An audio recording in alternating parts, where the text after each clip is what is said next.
Good morning, Britannia, and hello to the rest of the world. Welcome to Tousi TV and this morning's brief, where we bring you guys the latest news headlines and top stories of the last few hours.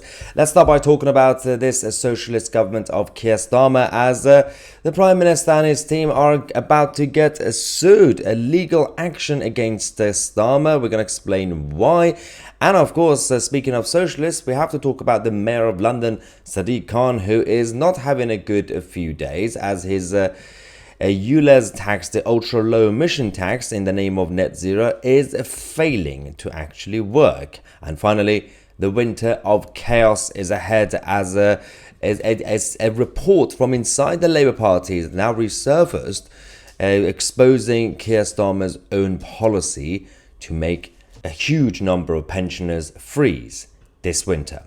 Now, let's start by talking about the legal action against Keir Starmer. This is about the government's plans to cut the trade ties with Israel as an ally country, especially when it comes to the weapons trades. But of course, their own critics from inside the Labour Party have already come out to say this is probably not legally the right thing to do, and diplomatically, of course. But we now have the UK lawyers for Israel coming out to say we are now going to be taking illegal action. We are sending a letter to Downing Street to let them know. David Lammy himself, the Foreign Secretary, actually admitted that in many cases this whole thing has not been possible. It has not been possible to reach a determinative conclusion on allegations regarding Israel's conduct of hostilities. The whole point of this policy was that they claimed that Israel is basically doing genocide, and because of that we shouldn't really sell guns or anything to that country. Now, the Foreign Secretary even himself says, well, we're not really actually sure, but we still did it anyway. Now, the UK lawyers for Israel said the UK's statutory export controls regime sets down clear and circumstantial requirements for when an export ban on specific items is justified. It does not permit export bans based on political considerations, and nor does it permit bans based on factors which bear no relations to the use of the items concerned. Through its decision, the UK appears to have contravened both such principles. So it seems like, legally speaking, they might have done a whoopsie, which we will keep you guys posted on this channel. Now, speaking of wrong decisions, of course, the ultra low emission tax expansion happened last year in London by the socialist Mayor Sadiq Khan.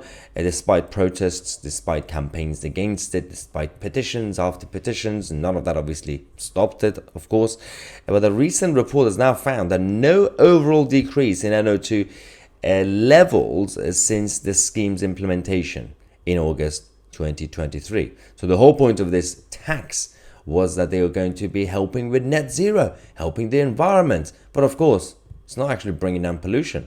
We've already said that to the city, to City Hall and the Mayor's office. Over the last few years, they didn't listen. This contrasts with Sadiq Khan's claim that we're going to have a 22% reduction in emissions. Of course, that was just a lie to get his tax scheme in place. A rebellion against the ULEZ continues by the Blade Runners, who are going around and targeting, of course, the ULEZ cameras and everything else, the surveillance around this city.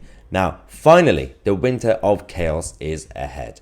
We have now discovered that a report from inside the Labour Party from 2017 actually confirms that the policy that's now just been announced by the Prime Minister is actually wrong. Now, as you guys know, millions of people are going to be freezing this winter because there will be no winter fuel allowance for them. But the 2017 report actually said that cutting the allowance for 10 million prisoners would increase excess deaths by 3,850. So around 4,000 people will be losing their lives because of this. And a rebellious Labour MP actually said this is a blatant hypocrisy. All those now reversing Gordon Brown's winter fuel allowance were Labour MPs when we fought against Theresa May's government's plan to scrap it in 2017. Times change, but the basic ethos and political principles of the largest parties should not be quite as interchangeable. For the first time, I actually agree with a Labour politician. Ladies and gentlemen, this was your latest headlines and this morning's brief, which comes to you guys every day at 11 a.m. UK time. I'm Tousi, and we are the media.